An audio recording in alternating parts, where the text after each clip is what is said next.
Donc nous allons nous intéresser au canal supinateur traversé par la branche profonde du nerf radial. La première étape de l'examen échographique, c'est de repérer le nerf radial au coude en plaçant la sonde échographique dans la gouttière bicipitale latérale, immédiatement en dehors du tendon distal du biceps brachial. Sur l'image échographique, on retrouve immédiatement le nerf radial qui apparaît déjà divisé dans ces deux branches profondes et superficielles respectivement. Si on remonte un petit peu, on voit que cette division chez cette patiente se fait au tiers distal du bras, en branches profondes et superficielles respectivement. La branche profonde est une branche motrice qui va avoir un trajet essentiel à analyser en échographie au sein du canal supinateur.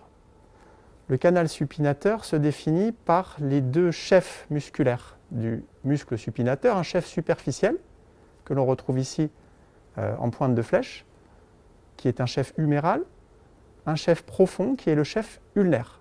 Entre ces deux chefs, on retrouve très bien ici la branche profonde du nerf radial, antérieurement appelé le nerf interosseux postérieur. On voit chez cette patiente que cette branche profonde du nerf radial, quand elle s'engage dans ce canal supinateur, présente un léger renflement qui est fréquent, qui est une variante du normal, marquant simplement le contact avec ici ce qu'on appelle l'arcade de Froese, l'arcade en fait fibreuse du chef superficiel du muscle supinateur. Donc ce petit renflement est extrêmement banal. Le nerf interosseux postérieur, ou branche profonde du nerf radial, va traverser le canal supinateur sur plusieurs centimètres. On retrouve très bien ici son aspect aplati, normal, entre les deux chefs du muscle supinateur. Et c'est essentiel que l'examen échographique se poursuive jusqu'à la sortie du muscle supinateur, parce que vous trouverez également des compressions ou des conflits en sortie du muscle supinateur. Pour ce faire, vous voyez qu'on place vraiment la main de la patiente en pronation complète pour être plus favorable à l'examen échographique, ici la loge dorsale de l'avant-bras. Cette branche profonde du nerf radial a une fonction motrice, nous l'avons dit, elle va donner l'extension des doigts longs, l'extension du pouce, elle va innerver le court extenseur radial du carpe et l'extenseur ulnaire du carpe. Donc la symptomatologie sera essentiellement un déficit moteur chez ces patients, parfois accompagné d'engourdissements mal définis de la loge dorsale de l'avant-bras. Si on remonte donc de la distalité vers la région proximale, on récupère ici très bien cette branche profonde du nerf radial qui se joint à la branche superficielle. Et on va passer maintenant quelques instants sur cette branche superficielle qui est donc sensitive.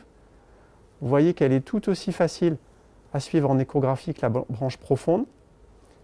Elle a un trajet relativement rectiligne. Vous voyez ici la corticale du radius qui est un repère important. On retrouve cette branche superficielle sans difficulté.